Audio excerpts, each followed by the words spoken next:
এবার রাজ্যের বিরোধী দলনেতাকেই নিজেদের মাসিয়া হিসেবে মনে করছেন সন্দেশখালীর মহিলারা।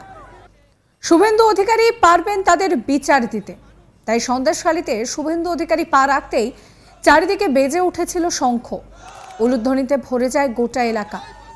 মঙ্গলবার 20 ফেব্রুয়ারি অবশেষে সন্দেশখালীতে পৌঁছান রাজ্যের বিরোধী দলনেতা শুভেন্দু অধিকারী। নৌকা করে নদী পেরিয়ে এদিন শুভেন্দু অধিকারী সন্দেশখালী পৌঁছান। ধামাখালী জেটি থেকে নৌকা ধরেন শুভেন্দু অধিকারী সন্দেশখালীতে পা রাখার পরই শয়ে শয়ে মুখ ঢাকা মহিলারা শুভেন্দু অধিকারীকে বরণ করে নিতে হাজির হন। এরপর শুভেন্দুকে লক্ষ্য করে ফুল ছোড়েন তারা। একই সঙ্গে চারদিকে শাঁখ বাজানো হয়। ফুলের মালা নিয়েও অনেকে অপেক্ষা করতে থাকেন। সকলেই নিজেদের ক্ষোভ শুভেন্দু অধিকারীর সামনে উগরে দেন।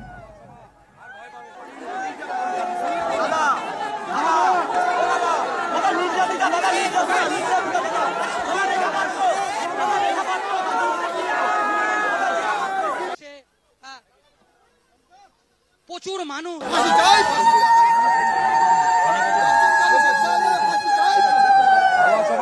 আর ভয় পাবে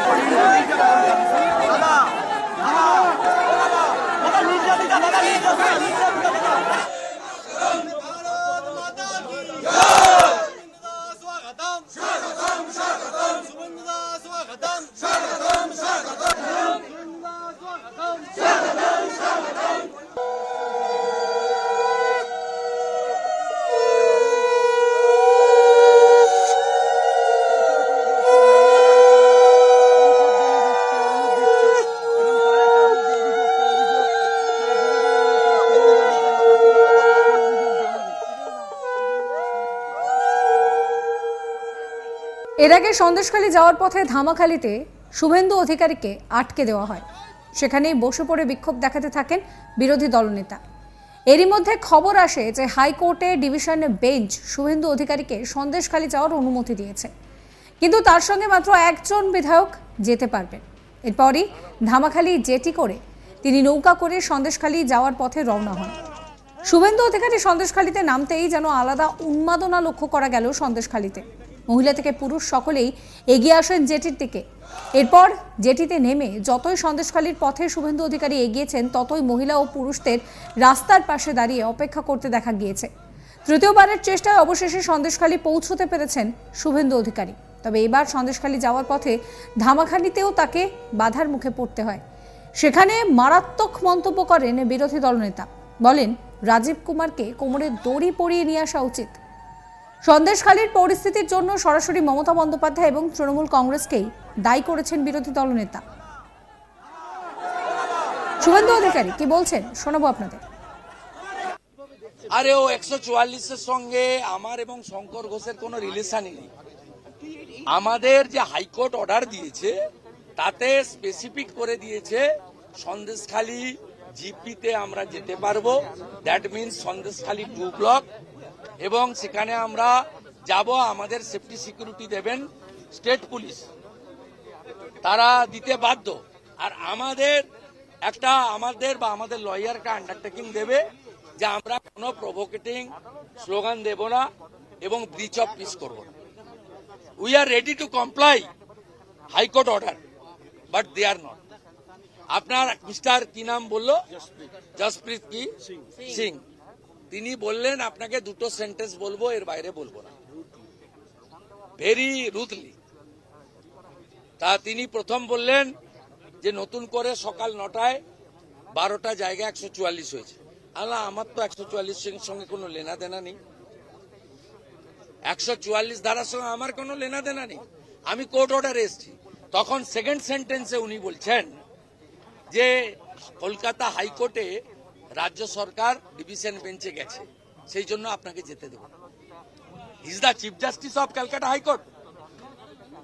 ও এমন ভাবে বলছে যেন ও স্টে অর্ডার দিয়ে দিয়েছে। একে ইমপিচমেন্ট করা উচিত। একে এবং এর যে বাবা রাজীব কুমার, দুটাকে দড়ি দিয়ে বেঁধে নিয়ে যাওয়া উচিত। যে পুলিশ নিরাপত্তার দায়িত্বে থাকার কথা, তারা আপনাকে বাধা দিল। বাধা, বিহেভিয়ার ইজ ভেরি ব্যাড। ওরা ভাবছে এখানে মমতা তার ভাইপোর রাজত্ব চিরদিন থাকবে না। শুভেন্দু অধিকারী এক থেকে এই পুরো ঘটনার জন্য যেরকম রাজ্য পুলিশ বা মমতা বন্দ্যোপাধ্যায়কে দোষারোপ করছেন, অন্যদিকে বিরোধী দলনেতাকে যেন নিজেদের মাসিয়া হিসেবে মনে করছেন সন্দেশখালীর মহিলারা। শুভেন্দু অধিকারী নাকি পারবেন তাদেরকে বিচার দিতে। তাই তো শুভেন্দু অধিকারী যখন সন্দেশখালীতে পা রাখলেন তখন চারিদিকে বেজে উঠল শঙ্খধ্বনি, উলুধ্বনিতে ভরে গেল গোটা এলাকা।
শুভেন্দু অধিকারীকে যেই সময় ধামাখালিতে আটকে দেওয়া হয় তিনি কিন্তু বিস্ফোরক মন্তব্য করেছেন।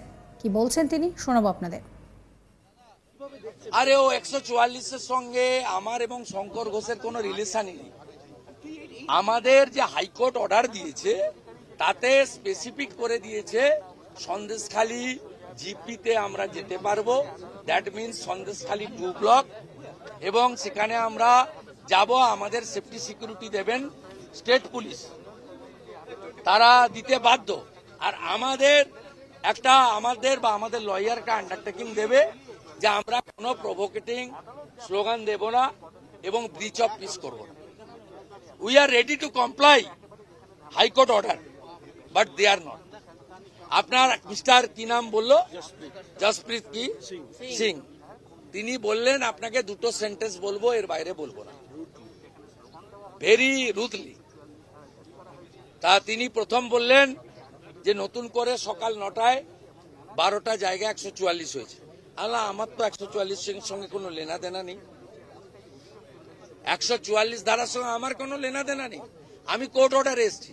তখন সেকেন্ড সেন্টেন্সে উনি বলছেন যে কলকাতা হাইকোর্টে রাজ্য সরকার ডিভিশন বেঞ্চে গেছে, সেই জন্য আপনাকে যেতে দেব। He is the chief justice of Calcutta high court.